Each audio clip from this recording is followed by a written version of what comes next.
A gente sempre pediu pro Casares falar mais, não é verdade? E ele deu uma coletiva de imprensa, mas cara, quando ele fala, eu não sei se era realmente bom ele ter falado ou ele ter ficado calado. Porque a coletiva do Casares é simplesmente vergonhosa e é mais rolando o lerismo de sempre. Cara, eu poderia fazer aqui, como eu sempre faço, um esquema de react bem feito, com o vídeo ali. Cara, mas é tão nojento a coletiva do Casares, ele fala nada com nada, ele tem esse dom de não falar nada com nada, que eu vou fazer do notebook aqui, peço para que você assista o vídeo completo, me perdoe, mas eu não vou perder tempo baixando a coletiva do Casares, porque, cara, é simplesmente nada. Mas eu tenho alguns pontos para tratar aqui com você. Ele ficou nervosinho na pergunta de um jornalista e vocês vão ver qual foi a pergunta que ele ficou nervoso. Se inscreva no canal e vamos lá. Hoje vai ser assim, pessoal, react das antigas. Vamos lá, vou deixar o notebook bem aqui e bora lá. Bom dia, primeiro é uma alegria estar aqui com vocês nessa retomada de ter a presença do jornalista, que era algo que tanto nós também queríamos. E foi fazer agora, depois de 4 anos. Senhores. Júlio, bom dia. Gabriel Sark, bancada tricolor. Queria te perguntar, nos últimos dias você vem falando muito de uma gestão responsável financeiramente, né? E um nome que gera polêmica por ser o maior salário do elenco é o do Oscar, que tem 21 jogos na temporada e uma nova lesão. Queria que você falasse, né, do seu ponto de vista, a vinda do Oscar para você é um movimento responsável financeiramente, como foi a vinda do Rames em 23, e sobre uma outra questão também que acho que desperta curiosidade. O Oscar hoje joga com um S patrocinado da Superbet, e a conta nunca ficou muito bem explicada para o São Paulino. Quanto dessa conta vai para o São Paulo e quanto dessa conta vai para o Master aí? E isso hoje está enquadrado no que o São Paulo pode pagar mensalmente para o Oscar? Obrigado, Gabriel, pela pergunta. Olha a resposta. Veja bem, vamos lá. Olha a resposta. O Gabriel só perguntou se é um movimento responsável, Oscar. Vamos lá. Acredito sim que o Oscar, assim como outros jogadores, são atletas cuja contratações são responsáveis.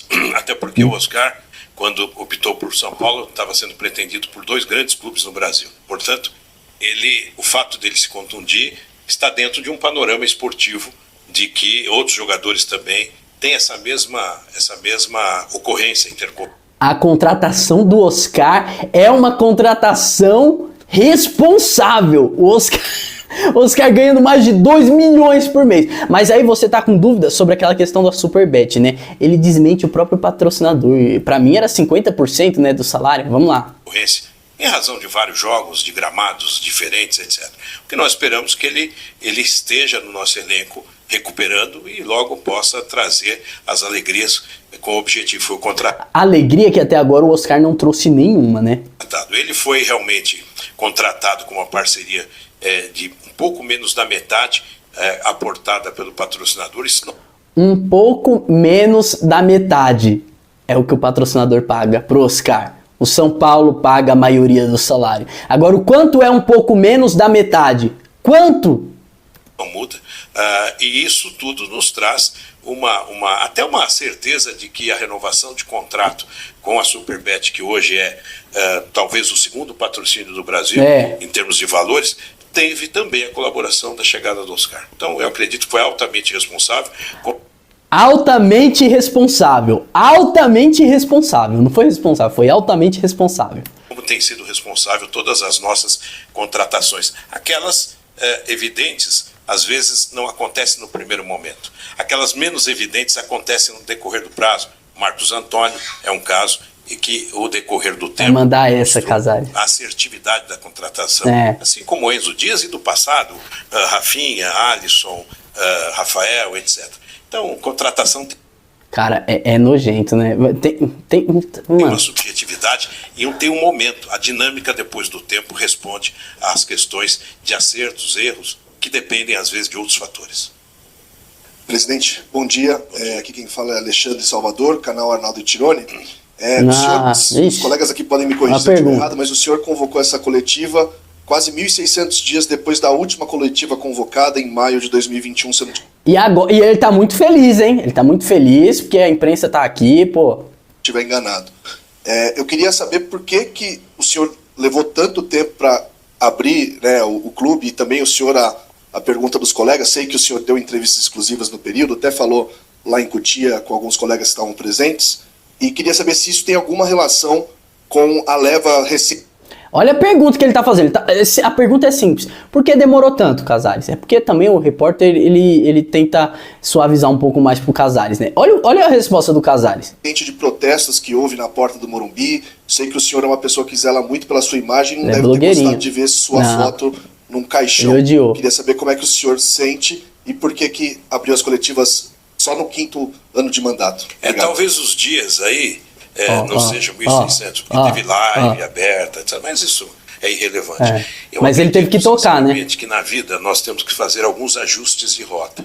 Eu, quando questionei e trabalhei junto ao presidente da CBF, ao diretor de arbitragem sobre transparência, tive que olhar para mim também. Então, nada a ver, cara. O ajuste de rota dele, sabe o que é? Tá chegando em ano de eleição e ele tá super sujo com a torcida, super manchado. Quantas vezes o São Paulo já não foi prejudicado pela CBF, pela arbitragem horrorosa da CBF, e esse cara não fez nada?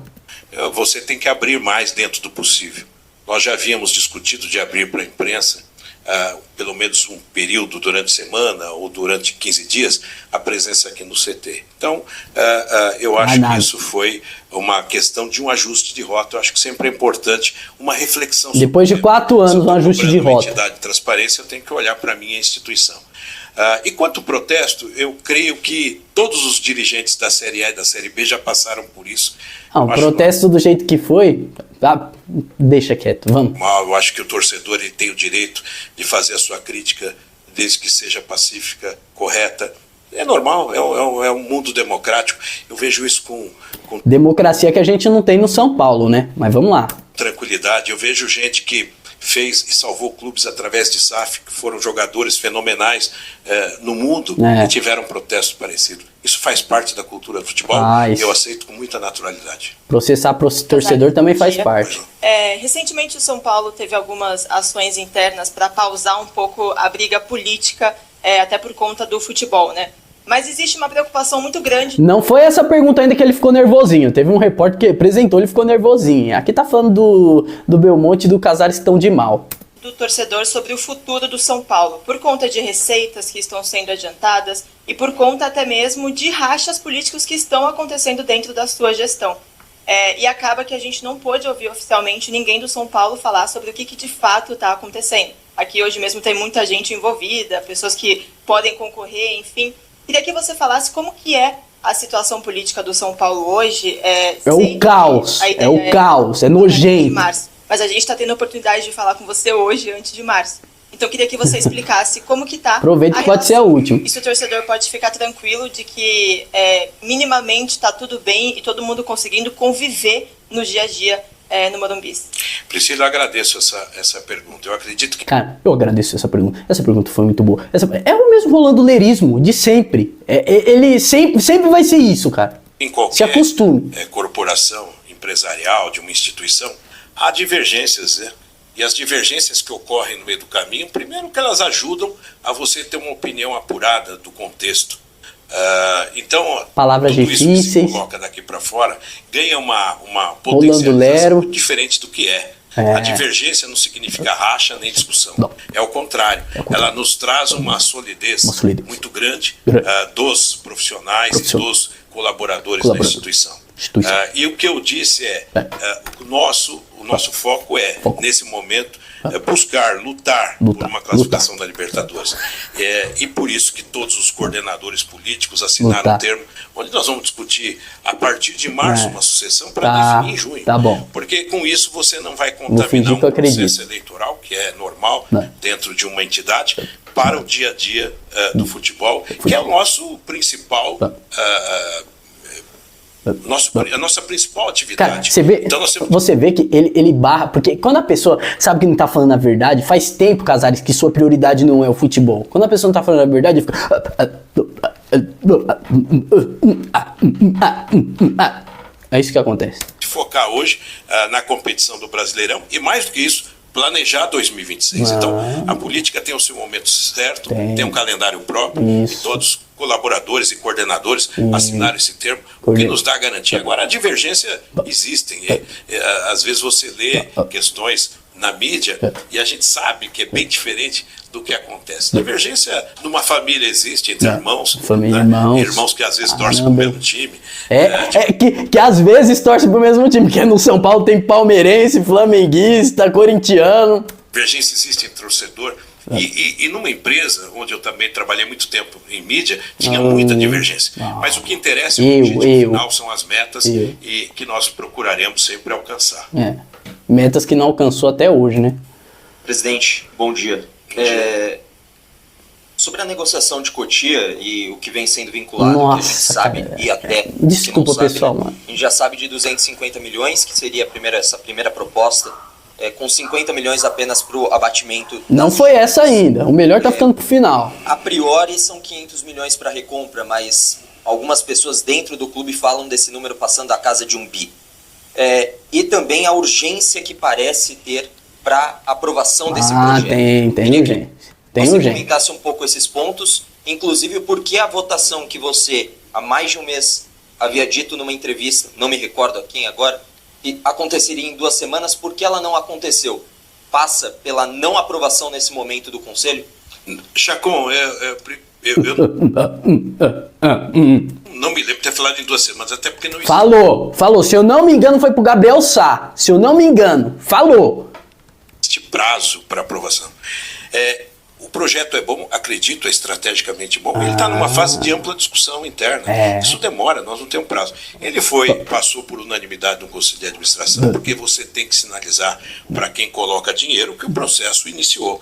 Esse processo iniciou, nós não temos nem ainda uma averiguação de números, nós estamos num momento de conscientização. Cara, é inacreditável o rolandolerismo, cara. Ele não consegue, ele não consegue responder algo, sim, não, é assim, é essa. Não, ele tem que fazer todo um rolandolero, pra não falar nada. Vocês que estão aqui já tiveram conversa na Galápagos. Eu até te convido, Chacon, para você ir lá, porque são tantos detalhes Chacon, que eu não posso fazer uma coletiva apenas para explicar o projeto, porque levaria 40 minutos. Acredito, é estratégico, é importante, e cabe a cada conselheiro, a cada formulador de opinião entender o processo. Convido você a ir na Galápagos, e eu tenho certeza que o São Paulo, amadurecido do jeito que está, vai caminhar para algo diferente, que não é uma vinculação patrimonial, não é venda de ativo, pelo contrário, é estratégico e vai trazer o São Paulo um passo importantíssimo para o futuro.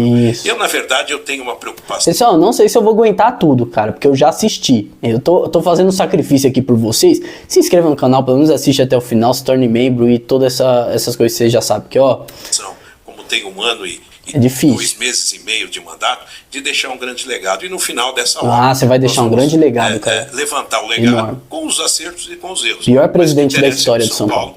É um clube que não estava conseguindo ganhar campeonatos nas últimas gestões, ganhou 3, chegou em 2 finais, ganhou na Copinha, ganhou no futebol feminino. Vitórias são importantes também para que você deixe um legado. Sem contar aquela obra de infraestrutura magnífica que vai atualizar o valor patrimonial do estádio. Que obra de infraestrutura! Que obra! Que obra de infraestrutura! A que a prefeitura tá fazendo? Mas o Casares tem dedo nisso, né? Do Morumbis. Tem. Casares, bom dia. Bom dia. Durante muitos anos, nesse período aqui no São Paulo, a gente fala de lesões. Muitas lesões. Eu quero ver. Um momento não é essa ainda não, pessoal. Às vezes um momento com menor número. Algumas, claro, são fora do controle, como, por exemplo, a fratura que o Oscar acabou sofrendo.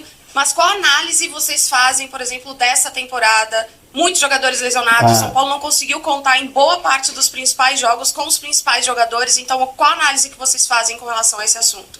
Olha, primeiro nós temos que entender que o departamento médico recupera jogador lesionado. Desculpa, pessoal, você quer assistir sem interrupção? A coletiva tá lá, cara. Mas aqui é react, é quem tá interessado nos meus comentários. Cara, me dá vontade de parar agora. O departamento médico do São Paulo recupera jogador. Recupera. É por isso que a gente teve o Lucas e o Oscar pra jogar Libertadores, né? Recupera. Muita gente é por isso que eles estavam em dúvida se fazia cirurgia ou não no joelho. É por isso que todos que voltam mais pereba do que... Eles recuperam. critica o departamento médico, ele recupera o jogador que vem lesionado. Vocês visitam, estão voltando muitos aqui ao CT, nós reformamos toda a nosso Refis, que é o Refis Plus, os vestiários. Então, o que se tem de melhor de equipamento está aqui, de profissionais também. Eu acredito piamente ginecologista que é algo que acontece em todos os clubes. Se você puxar hoje uma pesquisa das lesões que acontecem nos outros clubes, também é muito grande. No São Paulo é maior. Aconteceram coisas, como você disse, atípicas, né? Atípicas. O São Paulo não tem nada a ver com isso. A preparação, o físico, não tem nada a ver. Atípico, é coisa espiritual. Você tem uma trombose no Luiz Gustavo.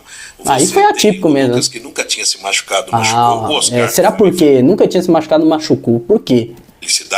Você tem 3 centroavantes com LCA, ligamento. Não é estranho? Por que será? Será que é a preparação física? Não sei, eu não sou profissional. Era ele que tinha que responder. Cruzado anterior. Sem contar outras corriqueiras que deixou o Arboleda fora. Eu acredito que é um conjunto de excesso de jogos, gramados ruins. Tinha que ter. Se não tivesse isso aí, excesso de jogo e gramado, cara, não era um diretor de futebol brasileiro, não era um presidente de futebol brasileiro. E gramados diferentes. Mas vocês assinam isso aí. Você joga no sintético de uma qualidade, depois joga no sintético de outra qualidade, você joga num gramado que a gente sabe que tem muitos gramados ruins, naturais, e o excesso de jogos. Né? Então você tem que pensar em ter um elenco de 40 atletas no mínimo. É muito difícil. Então eu acredito 40 Oscar no time. Conta. Agora, nós temos bons profissionais que recuperam, o departamento médico recupera jogador, põe pra jogar novamente. Isso, Mano, ele vive em outro universo, cara. Ele vive num mundo paralelo, casariano. Isso como uma questão até do Brasil em termos de calendário e de características de péssimos gramados e péssimas estruturas, além de viagens, etc. A viagem em primeira classe, né, no avião próprio, é difícil. Presidente, como convencer o torcedor que o São Paulo tá no caminho certo? Cara, se eu não me engano é esse aí, cara. Olha essa pergunta. Na sua gestão voltou a ganhar um outro título. 3 títulos. Olha lá, olha lá, ó a carinha dele. O cara falou um outro título. 3 títulos. Olha a carinha dele, ó. Olha a carinha dele, você tá vendo aí, rapaziada? Olha a carinha dele, ó. Eu vou colocar aqui bem pertinho de você, vou até sair da câmera, ó. O outro não. Um paulista. Um outro não. Olha aí, ó. Ó a carinha dele. Ficou bravinho. Uma Copa do Brasil inédita. Supercopa. Aí a Supercopa. 2 contra o Palmeiras e 1 contra o Flamengo. 2 contra o Palmeiras e 1 contra o Flamengo.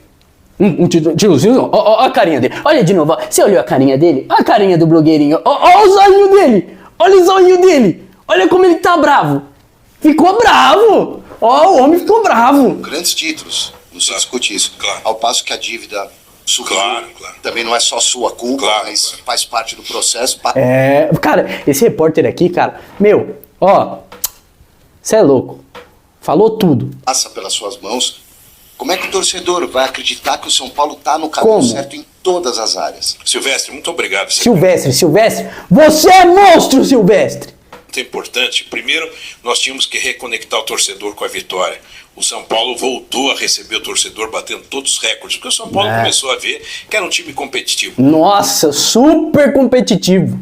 O São Paulo tinha um tabu contra o arquirrival no campo deles que não ganhava e ganhou. Ele tá comemorando a quebra do tabu lá do negócio do Corinthians. É outro título pro blogueirinho, pô. Outro título. São Paulo quebrou os tabus ganhando do Fortaleza, do Atlético Mineiro, etc. Mas isso, claro, que não conta a espiral que nós tivemos de crescimento da dívida, que também faz parte de um custo competitivo. Porque quanto mais você tem custo competitivo, mais você tem que investir. Não preciso dar exemplo de outros clubes que estão aí. É uma dificuldade. Você tem que fazer uma opção e buscar um equilíbrio. Na verdade, hoje, a notícia que o torcedor pode ter certeza que estamos no caminho certo é o relatório que deverá sair entre amanhã e depois, o relatório financeiro, que já aponta que de janeiro a setembro o São Paulo diminuiu a dívida em 57 milhões. Esse é um dado que eu estou dando agora. E dá um... Agora, Casares, me fala, cara, como acreditar nesse dado, cara? Porque eu não acredito em nada que vem daí, cara. Infelizmente, eu não consigo acreditar. Beleza, pode ser verdade, eu não consigo acreditar, cara, é muito difícil acreditar. Superávit de quase 20 milhões. O relatório será disponibilizado, assim como foi o relatório médico, o relatório de saúde, amanhã ou depois, eu estou conversando com o pessoal para fechar isso. Então, Silvestre, eu acredito que com esses viés de dívida, baixando a dívida, com o viés... Baixando a dívida, cara. Esse superávit já apontado. O São Paulo demonstra ao torcedor que agora, na segunda parte do mandato, é como se fosse o primeiro tempo. O primeiro tempo foi tentar reconectar o torcedor com conquista. Ganhamos o primeiro tempo. O segundo é priorizar a revelação à base como ativo estratégico, é o que nós estamos fazendo. Ativo estratégico, vendendo os nossos jogadores a preço de uma jujuba. Ativo estratégico. E o pilar financeiro de equalização da nossa dívida. Pilar financeiro de equalização. Você entendeu alguma coisa? Até agora, de toda a coletiva, você entendeu? É por isso que eu tive que aqui fazer comentário, né? Pra ver se entende melhor. O Casares não falou nada. Já tem bons resultados. Tem. O FDIC funcionando muito bem. Nossa, FDIC maravilhoso. 57 milhões uma dívida nominal é algo muito importante. Nossa. Muito importante. Você vê que as dívidas dos clubes estão subindo, a nossa está com viés de baixa. Isso já é um sinal. E mais do que isso, um superávit até setembro. Claro, que nós vamos ter outubro, novembro e dezembro. Então é uma luta permanente que culturalmente todos nós diretores estamos empenhados em fazer. Acho que esses números, além das conquistas em campo, retratam o que São Paulo está no caminho certo. Isso. Casares, bom dia. Bom Isabela dia. Janola do Lance aqui. Recentemente começou a circular em alguns noticiários notícias a respeito do Diego Fernandes, um empresário, com interesse de trazer investimentos para o São Paulo. Esse assunto chegou em você e queria saber como que você encara isso. Na sua primeira resposta, você falou a respeito de dirigentes que trouxeram SAFs para dentro do time. Você ainda tem 1 ano e pouquinho ainda de mandato. Isso é um assunto que também está sendo discutido dentro do São Paulo? Obrigado pela pergunta, eu conheço... Obrigado pela pergunta, essa pergunta foi muito boa. Isso aí, que bom que você perguntou isso. Diego Fernandes do mercado, é um executivo, um empresário da área financeira, é uma pessoa são paulina, mas nunca chegou nada a mim, nada, absolutamente nada. Então, eu estou apenas aguardando, mas não chegou nada. Eu conheço ele do mercado, não sei se ele tem essa aderência no mundo do futebol, do esporte. Agora, toda instituição daqui em diante tem que conviver como é o projeto. Ele não sabe se o cara tem aderência no mundo do esporte, aderência. Projeto do FIP de Cotia, que é algo de investidor. Se um clube ficar parado, e não estou dizendo de SAF, mas um clube não olhar para uma parcela importante que faz parte do mercado como investidor. E no caso do FIP, nós teremos o know-how, nós não seremos submissos a qualquer dono. Claro que não. Ele é um outro projeto. Então, porque quem quer controlar o São Paulo é o Casares, né? O São Paulo não pode ter um dono, né? O dono tem que ser a trupe que está aí dentro. Um modelo que para o futuro possa ser apreciado pelo São Paulo e por outros clubes. Casares, aqui. Bom dia, Matheus Ribeiro, TV Globo. Você comentou num post recentemente, depois de protestos, né, o quanto que o São Paulo precisaria fazer sacrifícios para se manter ali. Olha os sacrifícios, hein? São Paulo tá fazendo sacrifícios. Vamos lá, olha o sacrifício do blogueirinho. Financeiramente. Eu queria que você falasse quais seriam esses sacrifícios, né? A gente quais são, Casares? Sendo vendidos esse ano. Parte da torcida reclamando também que seriam jogadores que poderiam ser aproveitados ainda durante o ano e ser vendidos por um valor maior ao final da temporada. Exato. Eu queria que você explicasse se isso faz parte desses sacrifícios. Ótima pergunta. Essa foi uma boa pergunta. O São Paulo precisaria fazer para equalizar financeiramente? Olha, o São Paulo, obrigado pela pergunta, Obrigado pela pergunta, ótima pergunta. Vamos lá. Paulo, nós assumimos a dívida, ela aumentou. Esse aumento da dívida foi exatamente para investir em competições. Para investir em Oscar, Rames Rodrigues. Se naquele momento que estava previsto uma venda do Pablo, do Nestor e o Beraldo foi depois, conseguimos, mas o Pablo e o Nestor tiveram... O Nestor você já podia ter se livrado, hein, Casares? Lesões gravíssimas. Criou-se um buraco dentro da nossa situação financeira. O São Paulo nessa transição, depois dessas tá difícil, pessoal, de aguentar. Com o torcedor, tá difícil. Reconexão. Se você tá aqui até agora, comenta aí. Eu fiquei até aqui. Porque, cara, eu não sei se eu vou aguentar até o final. Nós tínhamos que, pela necessidade, priorizar a recuperação financeira. Então, é basicamente isso. Quando você... Priorizar a recuperação financeira. Casares é monstro. Vende um menino da base, você tem que vender para pagar as outras contas. Por quê? Por que, Casares? Por que tem que vender para pagar as outras contas? Por quê? Será que é porque a sua administração é horrorosa? Será que é isso, cara? Ou será que eu tô enganado? Será que eu tô enganado? Eu acho que eu tô enganado. do futebol aumentou porque você precisa competir. Em alguns itens do custo total, você tem lá renovação de contrato e tem luvas. Você tem aumento de salário depois de conquista. Tem uma série de itens que traz um aumento natural, orgânico da folha salarial, inclusive. O Luiz Gustavo que eu diga, né? Então, depois disso, nós temos que cumprir os números que nós adquirimos, aderimos ao FDIC, que é responsável, em cima do que o Gabriel Sá falou, responsabilidade. Então nós temos uma responsabilidade hoje que é o quanto possível cobrir custos e equilibrar o São Paulo. E já estamos conseguindo. Esses números que eu coloquei agora, que eu soube ontem à noite, me deixou extremamente... Eu soube ontem, ele tá tão inteirado, né? Pô, ele tá diminuindo a dívida do clube, dizendo ele, e ele foi saber ontem, ele tá tão inteirado. Feliz. É um sinal, eu vejo tanta instituição que aumenta a dívida nossa, tem diminuído. Caramba, então esse ponto eu não percebi, claro que eu gostaria que um jogador da base conseguisse ficar mais tempo, e vamos, oxalá, conseguir no momento adequado. O Belmonte disse, né? Ele falou, agora quem não comprou, quem comprou, comprou. Quem não comprou do São Paulo, quem não comprou do São Paulo não compra mais. Ninguém vai comprar mais barato aqui. Onde tivermos menor pressão financeira. O São Paulo está em reconstrução e nós não temos dúvida que o São Paulo para 2030, onde não há adiantamento de receita, o São Paulo não há? Traz bons contratos, com bons reajustes na mesa do futuro presidente para que ele assuma o São Paulo diferente do que eu assumi, sem contrato, na pandemia,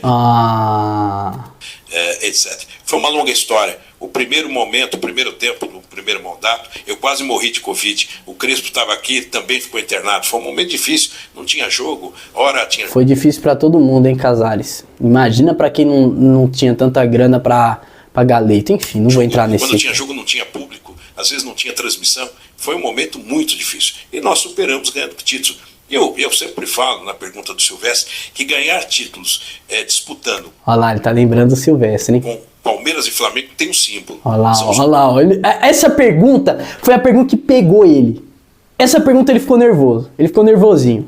Pegou ele. Clubes com melhor condição financeira. Por que será, Casares? Será que é porque esses clubes são bem administrados, cara? Será? Será por isso? Será? De casa, lá atrás, o que nós estamos tentando fazer agora.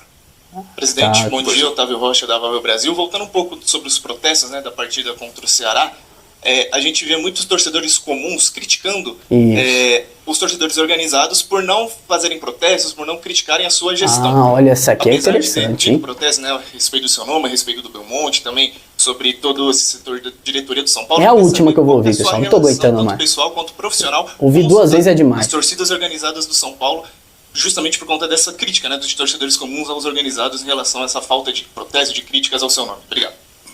Para mim, todos são torcedores. A minha relação é de respeito, isso, de processando o torcedor, do torcedor né? comum, do torcedor organizado, do sócio-torcedor. Todos eles vestem a nossa camisa, querem a mesma coisa, querem a vitória. Uns viajam quilômetros e quilômetros no frio ou no calor, fora do Brasil. Então eu tenho muito respeito e acho que esse processo de protesto é normal dentro do futebol brasileiro. Eu acabei de dizer, eu vi há pouco tempo um time que está aí muito bem colocado, teve um protesto da torcida cantando contra a presidente, contra o técnico. É natural, porque o torcedor é assim no Brasil. Agora, é natural o presidente processar um torcedor que coloca notícias e fatos? É normal? Não sei. Cada vez mais. Você me responde. Nós temos que ter tranquilidade e aceitar democraticamente. Aceitar democraticamente. E sempre saber que tem que ser protesto assim, pacificamente, civilizadamente. E eu vejo todo torcedor, seja organizado ou não, com muito respeito. Respeito. Bom dia, Vladimir aqui da ESPN. Eu não aguento mais, pessoal, desculpa. Você quer continuar assistindo?